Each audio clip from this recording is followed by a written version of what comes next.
नमस्कार।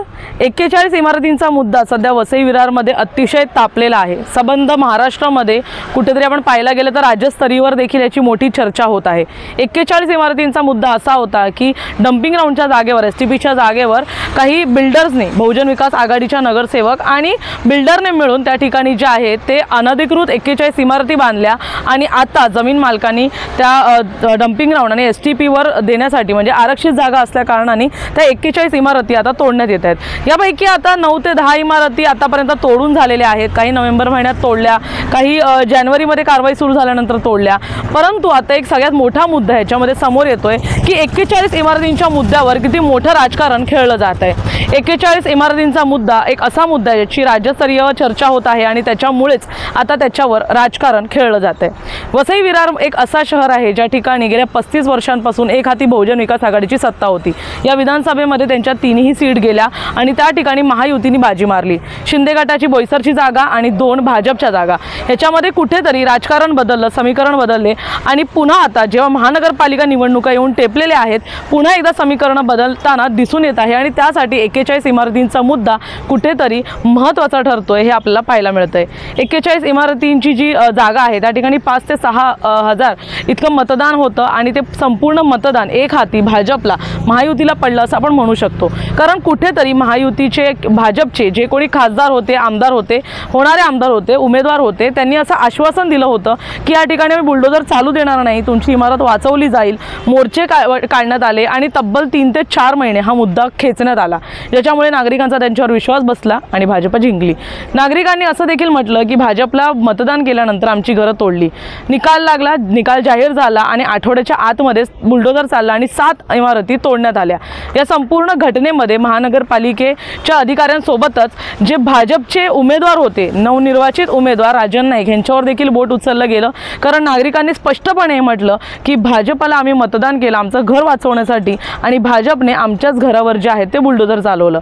या संपूर्ण प्रकरणामध्ये जानेवारीमध्ये पुन्हा एकदा कारवाईला सुरुवात झाली आणि आत्ता देखील नागरिकांचा जो आहे तो आक्रोश आहे आगरी सेनेच्या कैलास पाटील जे आता बीजेपीमध्ये गेले त्यांच्यावर आणि राजन नाईकवर।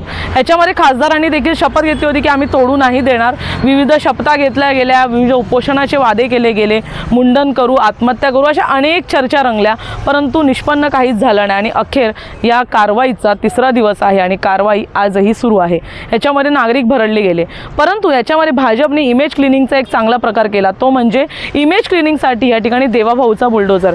देवेंद्र फडणवीस एक यशस्वी मुख्यमंत्री राहिलेले आहेत आणि आत्ताच्या त्यांच्या कार्यकाळात देखील मोठमोठी कामं होत आहेत।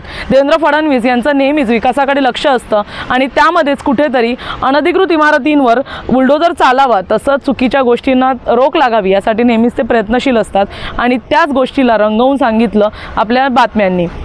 न्यूज चॅनलनी जे सॅटेलाईट चॅनल होते त्यांनी असं दाखवलं की 41 इमारतींच्या मुद्द्यामध्ये दाऊदचा हात आहे, इब्राहिम दाऊदचा हात आहे आणि त्याच्यामुळेच देवाभाऊचा बुलडोजर या ठिकाणी चालला आणि कुठेतरी भाजपने इमेज क्लिनिंगची प्रक्रिया सुरू केली। परंतु याच्यामध्ये किती सत्यता होती? तिकडच्या नागरिकांशी काही मीडिया चॅनल जाऊन बोलले आणि जेव्हा सत्य पडताळणी झाली तेव्हा कळलं की फक्त हे इमेज क्लिनिंगचं फॅक्टर जे आहे ते भाजपकडून केलं जात आहे।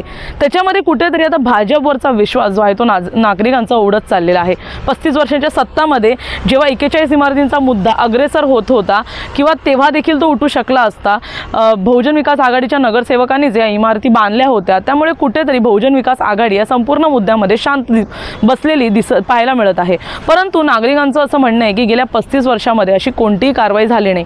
रेल्वेच्या जमिनीच्या मुद्द्यावर देखील त्यावेळेस नागरिकांना घर खाली करावं लागलं नाही, तेव्हा कुठेतरी आश्वासन दिलं आणि कुठेतरी ते सौम्यही करण्यात आलं आणि त्यामध्ये बसून चर्चाही करण्यात आली।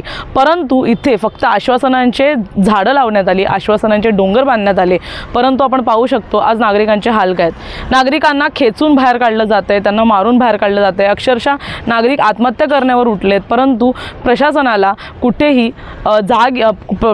कुठेही दया येत नाही आहे। आणि आज या बायका, पोरं, वृद्ध इतकंच नाही तर विद्यार्थी जे 10वीचे विद्यार्थी आहेत ते बाहेर बांबू आणि टेंट लावून आपलं घर बसर करत आहे, कारण या लोकांना जाण्यासाठी कुठेच जागा नाही आहे। राज्यामध्ये सत्ता भाजपची आहे, केंद्रामध्ये आहे, परंतु अद्यापही पुनर्वसनासाठी कोणत्याही प्रकारची हालचाल होताना दिसत नाही आहे। आज मीटिंग झाली ज्याच्यामध्ये खासदार आले, त्यांनी आश्वासन दिलं की आम्ही तुमच्या सोबत आहोत, परंतु पुनर्वसनाचं काय हा पुन्हा एकदा प्रश्न उपस्थित होतो। येणाऱ्या काही महिन्यांमध्ये महानगरपालिका निवडणुका येणार आहेत।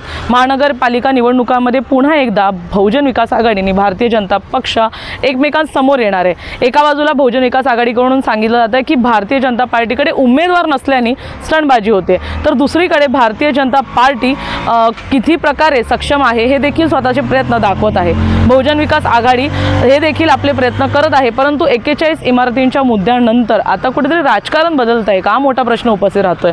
कारण जे बहुजन विकास आघाडीचे विरोधक होते ते देखील बहुजन विकास आघाडीच्याच बाजूनी बोलत आहेत आणि भाजपवर बोट उचलायला लागले। तर आता जी परिस्थिती सुरू आहे त्याच्यामध्ये भाजपवर उठणारं बोट हे महानगरपालिकेमध्ये त्यांना किती यश देतं हे पाहण्यासारखं असेल। कारण 41 इमारतींच्या मुद्द्यामध्ये लोकांचे जे काही हाल होत आहेत त्याच्यामध्ये लोक स्वतःला फसवलेलं त्यांना असं वाटतंय की आपली फसवणूक झालेली आहे। कारण या मुद्द्यामध्ये कुठेतरी जेव्हा इमारतींचा प्रश्न उद्भवला होता, जेव्हा मोर्चे काढले होते आणि आता जेव्हा इमारती तुटतात तेव्हा लोकांचं स्पष्ट म्हणणं आहे की आपल्याला फसवलं गेलं आहे, ते म्हणजे फक्त वोटांसाठी। आणि आता जिथे सगळं काही झालेलं आहे आणि आता त्यांची गरज संपली आहे तर आपल्या इमारती ज्या आहेत त्या तोडल्या जातात। येणाऱ्या काही महिन्यांमध्ये नगरपालिका इलेक्शन्स आहेत, त्याच्यामध्ये बहुजन विकास आघाडी, भारतीय जनता पार्टी, शिवसेना हे सगळेच पक्ष ताकदीने उतरणार आहेत। परंतु 41 इमारतींचा मुद्दा हा कुठेतरी या इलेक्शनमध्ये गेम चेंजर ठरतो का, आणि कुठेतरी जो पदळा बहुजन विकास आघाडीच्या विरोधात झुकत होता तो त्यांच्या बाजूने झुकतो का हे पाहण्यासारखं असेल। धन्यवाद।